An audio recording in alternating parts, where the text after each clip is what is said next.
ಅರೆ ಕಡಿಮೆ ಹಾಕು ಆದ್ರೆ ಅಸಲಿ ಹಾಕು. MDH ಕಾಶ್ಮೀರಿ ಕೆಂಪು ಮೆಣಸಿನ ಪೌಡರ್.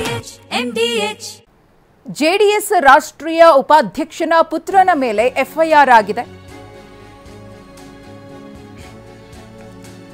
ಶಿವರಾಜ್ ಪಾಟೀಲ್ ಸೇರಿದಂತೆ 35 ಜನರ ವಿರುದ್ಧ ಎಫ್ಐಆರ್. ಪ್ರತಾಪ್ ರಾವ್ ಪಾಟೀಲ್ ಪುತ್ರ ಶಿವರಾಜ್ ಪಾಟೀಲ್ ಮಹಿಳೆ ಮತ್ತು ವೃದ್ಧನ ಮೇಲೆ ಮರಣಾಂತಿಕವಾಗಿ ಹಲ್ಲೆ ಮಾಡಿರುವಂತಹ ಆರೋಪ ಕೇಳಿಬಂದಿದೆ. ಗುಂಪು ಕರ್ಕೊಂಡು ಹೋಗಿ ಮರಣಾಂತಿಕವಾಗಿ ಹಲ್ಲೆಯನ್ನ ಮಾಡಿದ್ದಾರೆ ಅನ್ನೋ ಆರೋಪ ಇವರ ಮೇಲಿದೆ. ಜಮೀನು ವಿವಾದಕ್ಕೆ ಸಂಬಂಧಪಟ್ಟಂತೆ ಆಗಿರುವಂತಹ ಹಲ್ಲೆ ಅನ್ನೋದು. ರಾಯಬಾಗ ತಾಲೂಕಿನ ಹಾರುಗೇರಿ ಠಾಣೆಯಲ್ಲಿ ಕೇಸ್ ದಾಖಲಾಗಿತ್ತು. ಹಲ್ಲೆ ಕೇಸ್ನಲ್ಲಿ A1 ಆರೋಪಿಯಾಗಿರುವ ಶಿವರಾಜ್ ಪಾಟೀಲ್ ರಾಯಬಾಗ ತಾಲೂಕಿನ ಇಟ್ನಾಳ್ ಗ್ರಾಮದಲ್ಲಿ ಈ ಒಂದು ಘಟನೆ ನಡೆದಿತ್ತು. ಅಕ್ಟೋಬರ್ 6ರಂದು ನಡೆದಿರುವಂತಹ ಘಟನೆ ತಡವಾಗಿ ಬೆಳಕಿಗೆ ಬಂದಿದೆ. ಗಮನಿಸ್ತಾ ಇದ್ದೀರಿ. ಒಂದು ಕಡೆ ಹಲ್ಲೆಗೊಳಗಾದವರು ಯಾವ ಕಂಡೀಷನ್ನಲ್ಲಿ ಇದ್ದಾರೆ ಅಂತ ಹೇಳಿ. ಪ್ರತಾಪ್ ರಾವ್ ಪಾಟೀಲ್ ಪುತ್ರ ಶಿವರಾಜ್ ಪಾಟೀಲ್ ಗುಂಪನ್ನು ಕರ್ಕೊಂಡು ಹೋಗಿ ಇವ್ರ ಮೇಲೆ ಹಲ್ಲೆಯನ್ನು ಮಾಡಿದ್ದಾರೆ. ಮರಣಾಂತಿಕವಾಗಿ ಹಲ್ಲೆ ಆಗಿದೆ ಅಂತ ಹೇಳಿ ಆರೋಪಿಸಿ ದೂರನ್ನು ಕೊಟ್ಟಿದ್ರು. ದೂರಿನ ಆಧಾರದ ಮೇರೆಗೆ ಎಫ್ಐಆರ್ ಕೂಡ ದಾಖಲಾಗಿತ್ತು. ಪ್ರಕರಣದ A1 ಶಿವರಾಜ್ ಪಾಟೀಲ್, ಆತನ ಫೋಟೋವನ್ನು ಕೂಡ ನೋಡ್ತಾ ಇದ್ದೀರಿ. ಜಮೀನು ವಿವಾದಕ್ಕೆ ಸಂಬಂಧಪಟ್ಟಂತೆ ಆಗಿರುವಂತಹ ಗಲಾಟೆ ಈ ಲೆವೆಲ್ಗೆ ಬಂದು ನಿಂತಿದೆ. ಏನಾದರೂ ಹೆಚ್ಚು ಕಮ್ಮಿ ಆಗಿದ್ದಿದ್ರೆ ಯಾರು ಜವಾಬ್ದಾರರಾಗ್ತಾ ಇದ್ರು?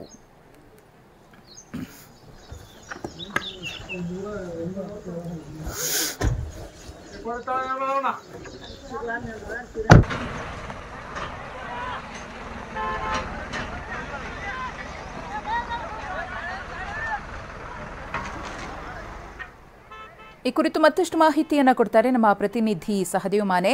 ಸಹದೇವ್, ಜಮೀನು ವಿಚಾರಕ್ಕೆ ಆಗಿರುವಂತಹ ಗಲಾಟೆ ಅನ್ನೋದು ಗೊತ್ತಾಗ್ತಾ ಇದೆ. ಎಷ್ಟು ವರ್ಷಗಳಿಂದ ಈ ವ್ಯಾಜ್ಯ ನಡೀತಾ ಇತ್ತು? ಶಿವರಾಜ್ ಪಾಟೀಲ್ ಈ ರೀತಿಯಾಗಿ ಕ್ರೌರ್ಯ ಮೆರೆದಿದ್ದು ಯಾಕೆ ಅಂತ ಹೇಳಿ ಈ ಹಿಂದೆಯೂ ಗಲಾಟೆ ಆಗಿತ್ತ ಇವರುಗಳ ನಡುವೆ?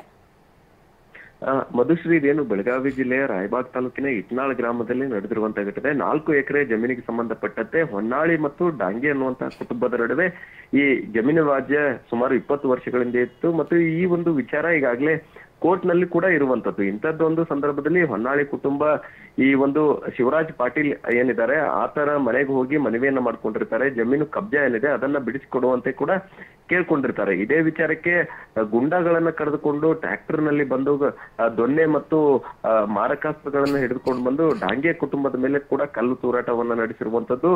ಆ ಕಲ್ಲು ತೂರಾಟದ ದೃಶ್ಯವನ್ನು ಕೂಡ ಮೊಬೈಲ್ ನಲ್ಲಿ ಸೆರೆ ಹಿಡಿದಿರುವಂತದ್ದು. ಈ ಒಂದು ಘಟನೆಯಲ್ಲಿ ಸದ್ಯ ಈಗ ಅಶ್ವಿನಿ ಅನ್ನುವಂತಹ ಮಹಿಳೆ ಸೇರಿದಂತೆ ಇಬ್ಬರಿಗೂ ಕೂಡ ಗಾಯ ಆಗಿರುವಂತದ್ದು. ಅವ್ರನ್ನ ಈಗ ಗೋಕಾಕ್ನ ಸರ್ಕಾರಿ ಆಸ್ಪತ್ರೆಯಲ್ಲಿ ದಾಖಲಿಸಿ ಚಿಕಿತ್ಸೆ ಕೂಡ ಕೊಡಿಸ್ತಾ ಇರುವಂತದ್ದು. ಒಟ್ಟು ರಾಯಬಾಗ್ ಪೊಲೀಸ್ ಠಾಣೆಯಲ್ಲಿ ಏನು ಈ ಒಂದು ಪ್ರಕರಣಕ್ಕೆ ಸಂಬಂಧಪಟ್ಟಂತೆ ಹಾರುಗೇರಿ ಪೊಲೀಸ್ ಠಾಣೆಯಲ್ಲಿ 35 ಜನರ ಮೇಲೆ ಪ್ರಕರಣ ಕೂಡ ದಾಖಲಾಗಿರುವಂತದ್ದು.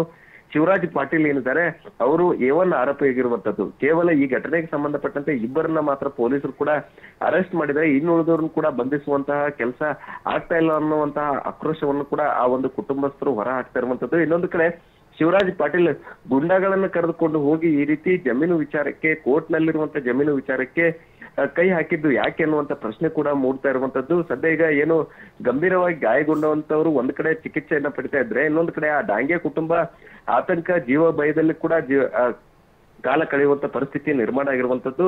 ಈ ಒಂದು ಘಟನೆಗೆ ಸಂಬಂಧಪಟ್ಟಂತೆ ಪೊಲೀಸರು ಕೂಡ ಆ ಕುಟುಂಬಕ್ಕೆ ರಕ್ಷಣೆ ಕೊಡ್ಬೇಕನ್ನುವಂತ ನಿಟ್ಟಿನಲ್ಲಿ ಮನವಿಯನ್ನು ಕೂಡ ಈಗಾಗಲೇ ಮಾಡಿಕೊಂಡಿರುವಂತದ್ದು. ಆದ್ರೆ ಶಿವರಾಜ್ ಪಾಟೀಲ್ ಸೇರಿ ಇನ್ನುಳಿದವರನ್ನು ಕೂಡ ಅರೆಸ್ಟ್ ಮಾಡ್ಬೇಕನ್ನುವಂತ ಒತ್ತಾಯ ಕೂಡ ಇಲ್ಲಿ ಕೇಳಿ ಬರ್ತಾ ಇರುವಂತದ್ದು. ಮಧುಶ್ರೀ, ಧನ್ಯವಾದ ತಮ್ಮೆಲ್ಲ ಮಾಹಿತಿಗಾಗಿ.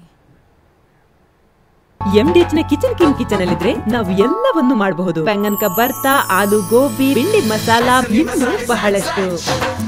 MDH